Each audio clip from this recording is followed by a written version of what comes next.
자, 우리 고린도전서 오늘은 14장 14절부터 19절 말씀, 짧은 말씀 좀 보도록 하겠습니다. 먼저 14절 같이 읽고 시작하도록 하겠습니다. 시작.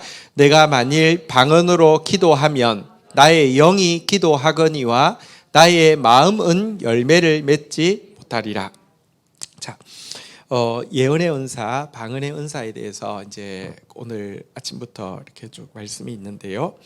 방언의 은사에 대해서 이렇게 방언의 은사의 장점과 또 이제 단점, 이렇게 유익한 점과 한계를 14절은 이렇게 표현합니다. 방언으로 기도하면 나의 영이 기도하는 것이다, 이렇게 이야기를 하고 있습니다.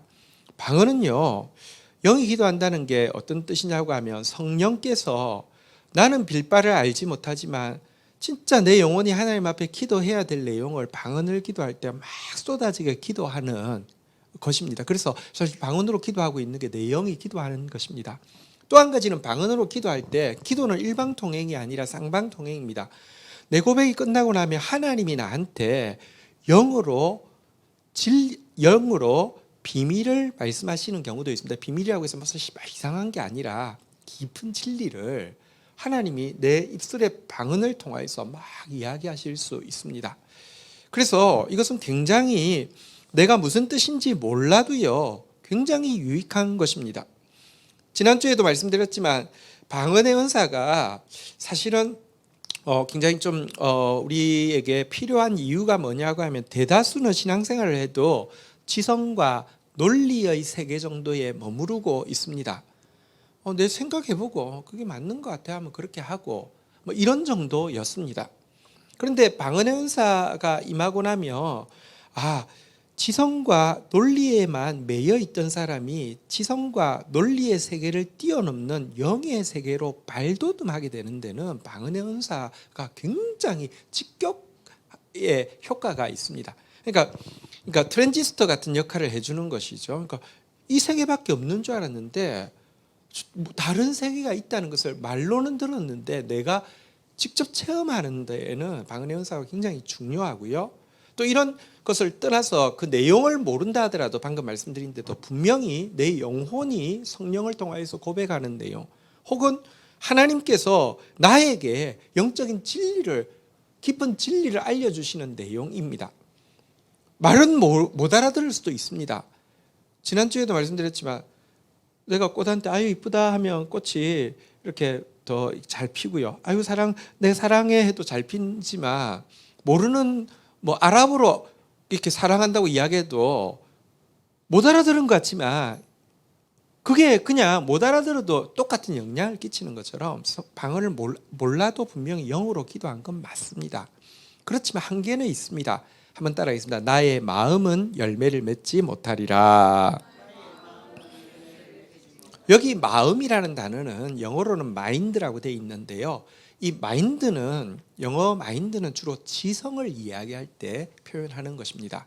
그러니까 우리가 너의 그 마음과 성품과 힘을 다하여 하나님을 사랑하라 할 때 너의 마음을 다하고 할 때 with your mind 이렇게 되어 있습니다. 성품을 다하고는 with your heart라고 되어 있고요. 그 다음에 힘을 다하는 with your strength라고 되어 있는데요. 그러니까 사실은 mind는 마음이라는 게 우리로 보면 그냥 좀 약간 정에 해당하는 것처럼 보이지만 영어적인 용례로는 지식을 이야기하는 것입니다. 그러니까 방언을 막 기도했다 하더라도 내 마음은 무슨 말인지 하나도 모르기 때문에 마음으로는, 머리로는, 지식으로는 방언 기도를 했다고 해서 무슨 은혜를 받았는지 느낌만 있고 정확하게 알지 못한다는 것입니다.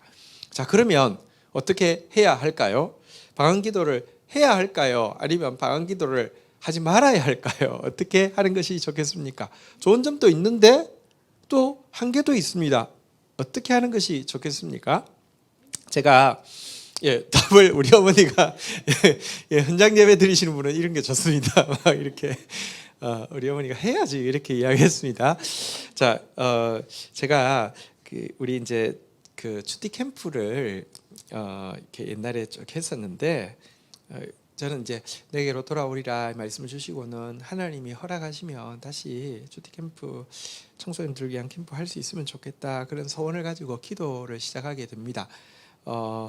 우리 그 지난 토요일 날 우리 장은주 그 가정, 그러니까 형기하고 은주 신혼 살림에 방문을 이제 신방을 했는데요.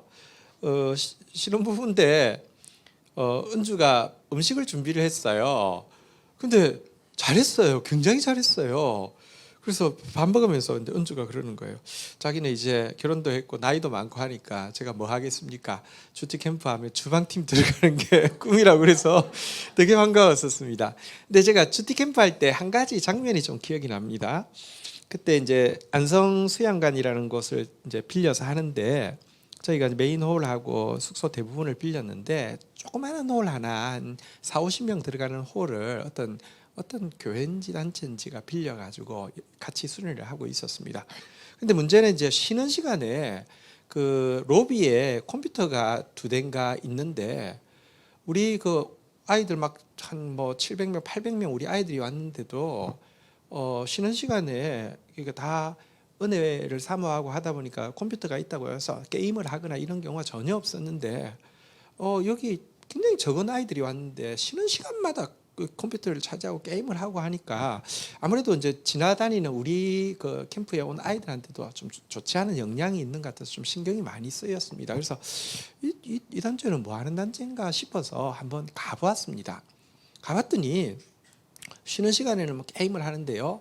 집회에 딱 들어가면 좀 뭐니까 설교라고도 할 수 없군요. 뭐 아무리 한마디 하더니 뭐 반주 막 그냥 단순한 비트에 반주를 막 하고 그다음에 방언 기도를 막 시키다가 그다음에 가서 뭐 밀면 다 넘어져서 애들 막 하고 있다가 또 쉬는 시간 되면 또 나와서 게임 막 하고 그러니까 이게 설교가 없고요. 뭐 설교 같지도 않은 그냥 짧게 그냥 뭐 하더니 그다음에 아주 단조로운 박자에다가 막 애들 전부 다 하다가 그다음에 게임하고 이게 제가 보면서 그러니까 그 혹시 그러니까 그러니까 전반적으로 저는 인정하고 싶지 않은데 혹시 예를 들면 그 중에 몇 명이라도 제대로 된 방언을 했다 하더라도 보십시오. 그러고 해서는 마음으로는 열매를 그러니까 자기 지성으로는 어떤 변화도 못 체험한 거잖아요. 나 이렇게 살아야 되겠어. 나 이걸 끊어야 되겠어. 뭐 이건 해결해야 되겠어. 이런 거 없는 상태니까 가서 막 게임만 하고 이걸 보면서요. 여러분 다시 묻습니다. 이게 했는데 뭐 영적인 말 했는데 내 지식에 내 인격에 변화가 없는 거면 계속 해야 되겠습니까? 아니면 그 별로 실질적으로 내가 느끼는 뭐 이렇게 나한테 구체적인 인격적인 변화가 없으면 안 해야 되는 것입니까? 이런 딜레마가 있는데요. 여기에 대해서 바울은 15절에서 정확한 답을 주고 있습니다. 우리 같이 한번 읽도록 하겠습니다. 읽겠습니다. 시작. 그러면 어떻게 할까? 내가 영으로 기도하고 또 마음으로 기도하며 내가 영으로 찬송하고 또 마음으로 찬송하리라. 여기 이 방언을 해야 되느냐 말아야 되느냐에 대해서 답을 이야기하고 있습니다. 한번 따라하겠습니다. 내가 영으로 기도하고 영어로 기도한다는 것을 위에 내용에 보면 이제 방언을 가지고 이제 기도한다는 내용을 포함하고 있죠. 여러분 방언으로 받았으면 방언으로 기도하십시오. 그런데 방언으로만 기도하면 안 되고요. 한번 따라하겠습니다. 또 마음으로 기도하며 이 마음은 지성이라고 그랬잖아요, 그죠? 내 고백을 담아서 내 인격적인 결정을 담아서 하나님 앞에 내 묵상을 담아서 하나님 앞에 하나님 이런 분이십니다. 그리고 하나님 앞에서 내가 이런 부분들 싸우겠습니다. 또 하나님 앞에서 이런 소원이 있습니다. 내 지성을 담은 기도와 방언 기도를 비롯한 이 영으로 하는 기도를 병행하라고 이야기하고 있습니다. 그러니까 방언 받았다고 방언으로만 기도해서는 안 되고요. 혹은 방언 받긴 받았는데 무슨 말인지 모르니까 그냥 내 스타일이 아닌 것 같아. 그래서 그냥 계속 내 입의 말로만 기도하고 내 지식으로만 기도하고 이 양극단으로 하지 말고 방언 받았으면 방언으로 기도하고요. 또 동시에 내 온 묵상을 다 담은 나의 의지적인 결단과 지성을 담은 기도를 병행하라 이렇게 이야기하고 있습니다. 이래야지 방언 기도가 훨씬 더 의미 있고 풍성한 것이 되어진다 이렇게 이야기하고 있습니다. 이 영어로 기도한다는 것이 방언 기도만을 이야기하는 것은 아니고요. 기도를 많이 하는 분들, 저도 이제 뭐 주위에 기도를 많이 하는 분들이 계셔요. 근데 기도를 많이 하는 분들은 그런 체험을 종종 하더라고요. 기도를 기본적으로 하루에 하나님 앞에서 1시간은 기본으로 돼 있고 이제 하나님께서 인도하시면 3시간, 4시간도 금방 지나가듯이 이제 기도하는 게 습관이 돼 있다 보면 기도를 마쳤는데 갑자기 내 입에서 말이 막 나오기 시작하는데, 방언 말고 말이 나오기 시작하는데 그게 내 말이 아니라 영의 말들이 막 쏟아져 나오는 이런 경우들도 있죠.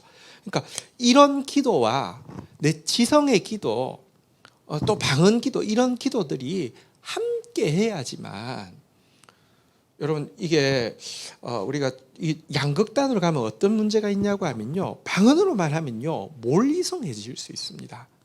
근데 여기 뭐랄까요, 그냥 내 입술의 기도로만 하면요 이성에 또 매일 수 있습니다. 기독교는요 초이성입니다. 초이성이라는 것은 이성을 무시하는 게 아니라 이성을 뛰어넘는 것입니다. 그래서 정말 정교한 지성을 다한 기도. 여러분 우리 성도들이 제가 이제는 말하지 않아도 대표 기도를 할 때 보면 다들 작성해 옵니다. 그거 굉장히 중요한 일입니다. 왜냐고 하면 작성 안 해도 할 수 있어요. 근데 준비하는 시간부터 여러분 그 하나 쓰려고 하면 얼마나 정성이 들어갑니까? 그리고 또 보고 하면서 그 자체를 하나님 받으시는 거거든요. 그러니까 이 두 개를 병행해야 된다는 것입니다. 근데 그 밑에 보면 우리가 이제 기도에 대해서뿐만 아니라 여기 또 한 가지 이제 이 병행해야 되는 것에 대해서 한번 따라하겠습니다. 영으로 찬송하고 마음으로 찬송하리라. 이게 이제 영적인 것과 지성적인 게 병행되는 게 기도의 영역뿐 아니라 찬송의 영역도 그러해야 된다라고 이야기하고 있는데, 우리 교회 이제 지금도 이제 금요일에도 찬양팀이 섰고요. 또 우리 교회 찬양팀이 있고 또 블레스도 있고 한데, 여러분 이게 찬양에도 이것이 동일하게 적용이 되어집니다. 영으로도 찬양해야 되고 지성으로도 찬양해야 합니다. 이게 뭔지 좀 말씀을 드리겠습니다. 영으로 찬양한다는 게 무엇일까요? 방언 찬양도 있습니다. 제가 이제 예수전도단 아주 초창기 멤버인데요. 예수전도 초창기에는 찬양할 때 방언으로 찬양이 임하며, 근데 그게 뭐랄까요, 정말 되게 아름다운 곡조와 정말 아름다운 천국에서 막 물이 흐르고 새가 흐르는 같은 소리가 나는 그런 아름다운 막 이 고백들을 같이 하는 그런 경험들이 있었습니다. 그것을 이야기하는 것도 있지만, 영으로 찬송한다는 게 아까 기도하는데 기도가 끝났는데 내 입술을 통해서 내 말로 나오지만 분명히 이건 내 말이 아닌 이렇게 기도가 나오는 걸 영으로 기도한다고 그랬잖아요. 그죠? 근데 영으로 찬양하는 게 있습니다. 뭐냐고 하면 이렇게 성령의 역사, 성령의 임재 가운데 내가 지금 묵상해보지 않은 것에 대해서 황홀경 상태에서 붙잡힌 바 되어서 고백하는 찬양들을 영으로 찬양한다라고 이야기합니다. 성경에 보면 찬양이 몇 군데 나오잖아요. 예를 들면 미리암이 막 불렀던 찬양도 있고요. 그리고 마리아가 불렀던 찬양도 있고 한나가 불렀던 찬양, 이게 노래하여 이르되, 그러니까 노래였어요. 한번 생각해 보세요. 이 내용들이요, 여러분 미리암이 미리 알았을까요? 요단강이 다 갈라지고 나면 내가 딱 서서 내가 딱 끊으면 사람들이 따라하겠지, 그때 내가 무슨 말하지 막 생각했다가 했을까요? 아니에요. 상상도 못하는 일 앞에서 성령이 임해가지고요 막 노래 불렀어요. 그 가사가 미리암이 사실은 별로, 여러분 아시잖아요. 미리암이 이렇게 영성이 그렇게 뛰어난 사람이 아니에요. 사실 또 모세를 막 대적하기도 하고 막 그랬던 그 사람이기도 해요. 근데 그의 묵상을 뛰어넘어서 하나님의 성령이 임재해서 그를 잡아서 그의 입에서 자기가 묵상해보지 않은 고백이 나왔잖아요. 마리아의 고백 한번 보세요. 그가 예수님을 낳았습니다. 자기가 예수님 낳을 줄 알았겠습니까? 그리고 예수님 낳고 나면은 한마디 남겨야 되겠지, 이게 성경에도 기록되겠지, 뭐라고 하면 멋있을까, 이런 생각 0.01이라도 했겠습니까? 근데 그 마리아에게 수태고지가 임할 때에 찬양을 하고 있잖아요. 그거는 자기 묵상에서 나온 찬양이 아닙니다. 이게 영으로 하는 찬양, 성령의 엑스타시 가운데서 이렇게 묵상해 보지 못한 찬양이 터져 나오는 이런 찬양이 있다는 것입니다. 특별히 여러분 교회의 부흥의 역사가 시작되어질 때 임하는 한 가지 현저한 특징 중에 하나가 공동체에 이 영의 찬양이 갑자기 확 임하는 때가 있습니다. 그러니까 이게요, 물론 그 사람에게 어떤 뭐랄까요, 음악적인 재능과 또 신앙적인 깊이가 있는 사람이고 그런 곡을 써왔는데 지금까지 그의 어떤 재능과 헌신에서 쓰여지던 곡 정도가 아니라 하나님께서 부흥의 역사를 일으키실 때는요, 함께 찬양의 역사도 일으키시는데 그때 이런 영의 찬양이 확 임하고 나면요, 그 쏟아지게 막 곡들이 쏟아져 나오는, 그런데 너무 놀라운 이런 일들이 일어나는 게 대부흥의 시기 때마다 있었던 일입니다. 뭐 예를 들면 우리가 아는 음악가의 이야기를 하자면 핸델 같은 이는 경건하고 또 아주 뛰어난 음악적 소양을 가지고 있지만, 그래서 그의 주어진 재능을 통하여서 그의 헌신을 통하여서 아름다운 곡들이 나온 거 맞지만, 예를 들면 메시아 같은 그의 대표곡은요, 너무 뛰어난데도 너무 짧게 썼어요. 그러니까 이게 자기도 이건 이상하다 싶을 정도로 그냥 이거는 내 생각을 뛰어넘어서 그냥 갑자기 쓰여지는 거 있잖아요. 그죠? 이거는 이제 영의 찬송이 임한 경우이죠. 여러분, 우리 공동체에 하나님의 부흥이 임할 것입니다. 그렇게 되면 영으로 찬송하는 역사가 다시 시작되어질 것입니다. 이것을 기대하고 또 사모하는 그런 마음이 있어야 합니다. 한번 다시 따라하겠습니다. 영으로 찬송하고, 근데 영으로 찬송한다 할지라도 동시에 마음으로 드리는 찬송은 여전히 계속되어져야 한다는 것입니다. 마음으로 찬송한다는 게 무엇입니까? 가사 하나하나에 우리의 온 묵상을 담아서 우리의 온 지성을 다해서 아름답게 고백하고 헌신적으로 고백하는 것이 마음으로 찬송하는 것이죠. 이게 두 개가 같이 가야 합니다. 같이 가지 않으면 여러분, 영이 떠나고 나면 아무것도 남지 않으면 안 됩니다. 내 의지, 내 결단들은 남아야 합니다. 이게 같이 가져야지 되는 것입니다. 지금 그 이야기를 방언을 어떻게 사용해서 기도하느냐에 덧붙이고 있는데요. 여러분, 사실 이 고백은 에베소서 5장 19절에 보면 여기 영으로 찬송하고 마음으로 찬송한다는 표현이 동일하게 나오는데요. 에베소서 5장 19절 한번 볼까요? 같이 한번 읽도록 하겠습니다. 시작. 시와 찬송과 신령한 노래들로 서로 화답하며 너희의 마음으로 주께 노래하며 찬송하며. 여기 시라는 것은 시편을 가지고 부르는 노래를 이야기합니다. 찬송은 우리의 묵상에서 나온 고백을 가지고 부르는 노래를 이야기합니다. 신령한 노래는 무엇일까요? 영이 임해서, 그러니까 내 묵상을 뛰어넘는 고백들이 들어왔을 때를 이야기합니다. 이 노래들을 서로 화답하다는 것은 사실은 가장 아름다운 찬양은 돌림으로, 그러니까 고백하면 또 응답하고 고백하면 응답하고 하는데, 한번 따라하겠습니다. 너희 마음으로 이런 고백을 하면서도 지성을 드려야 된다는 것입니다. 주께 노래하라 이렇게 이야기하고요. 한번 따라하겠습니다. 찬송하며. 이 찬송은 여러분 영어 성경에 보면 메이킹 멜로디라고 해서 단지 가사를 신령한 가사로도 부를 수 있고 마음의, 그러니까 지성의 가사로도 부를 수 있는데, 가사뿐 아니라 작곡에 있어서도 메이킹 멜로디 할 때에도 진짜 영적인, 아까 핸델이 메시아 그 작곡할 때처럼 확 붙잡힌 것도 있지만 또 온 지성을 다한 작곡이 함께 해야 한다, 이런 고백입니다. 여러분, 우리가 찬양을 할 때 참 유념해야 합니다.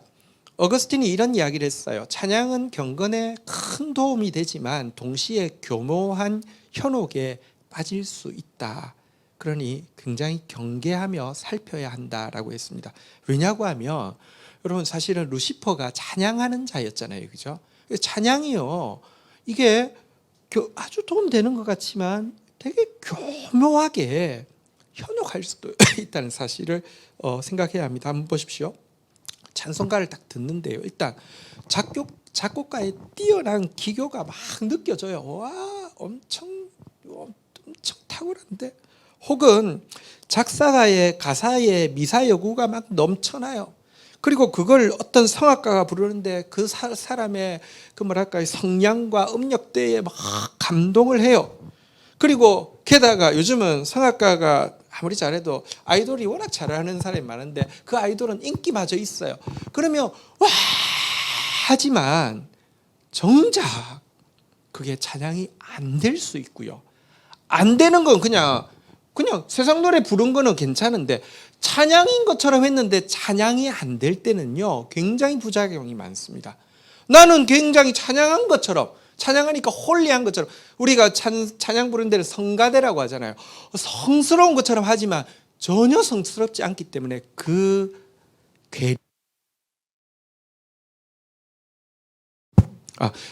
괴리 사이에 거짓이 있으면요 꼭 악이 들어오거든요. 사단이 역사할 수 있다는 것입니다. 굉장히 유념해야 되죠. 여러분, 사실 우리가 그래서 찬양을 할 때 영의 찬양 또 지식의 찬양 같이 하면서도 한번 물어보십시다. 곡조하고요, 그 다음에 가사하고요, 그리고 부르는 가수하고요, 이 세 개 중에서 무엇이 제일 중요할까요? 곡조, 가사, 가수 세 개 중에 뭐가 제일 중요할까요? 가사가 제일 중요합니다.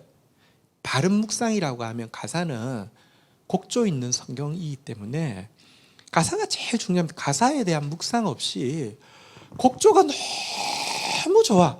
와, 또 부르는 가수 끝내줘. 와, 분위기는 엄청 좋았는데 그 고백에 집중하지 않으면요 전혀 찬양이 아니고요. 다시 이야기합니다. 찬양 아닌데 세상 노래 불렀다고 악한 게 아님할 수 있어요. 옛날에 막 무슨 노래 뒤집으면 많이 비가 모자라 이러니까 듣지 말라는데 아니에요.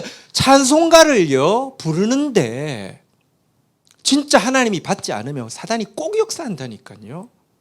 거룩한 척 하는데 거룩하지 않기 때문에 그 위선 속에 거짓의 영이 역사한다니까요.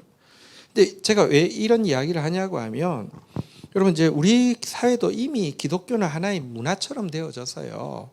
찬송가 참 많이 부르고 익숙한데도 교인들이 그렇게 찬송가를 많이 부르고 그 가사들 하나하나 보면 꽤 괜찮고 깊은 가사들을 담고 있는데도요. 삶은 찬송가 그렇게 불렀고 눈물까지 흘렸는데 그렇게 불렀고 방방 뛰었는데 애들이 나가서는 그거하고는 아무 상관없이 사는, 그러기가 너무너무 쉬워지는 그런 위험이 굉장히 강하게 있습니다. 이게요 진짜 부를 때마다 마음을 다해야 되고, 혹은 또 마음으로 되지 않는 것은 성령이 임해서 영의 경험을 해야 되고, 이게 같이 가져야지 되는 것입니다. 그럼 사실 이 우리 사회도 지금 그쪽으로 따라가고 있지만, 예를 들면 영국 같은 사회, 과거에 정말 엄청난 부흥도 있었고 엄청난 찬양들도 쏟아져 나왔던 곳인데요. 지금도 그것이 문화로 남아 있습니다. 그래서 스포츠, 영국에서 제일 유명한 스포츠가 무엇입니까? 축구잖아요, 그죠? 축구 FA컵 결승전에 되면 모두 부르는 노래가 있습니다. 한번 영상 제가 준비해드렸는데요. 이거는 첼시하고 아스날이 결승전에서 몇 년 전에 만난 건데요. 한번 보실래요? 네.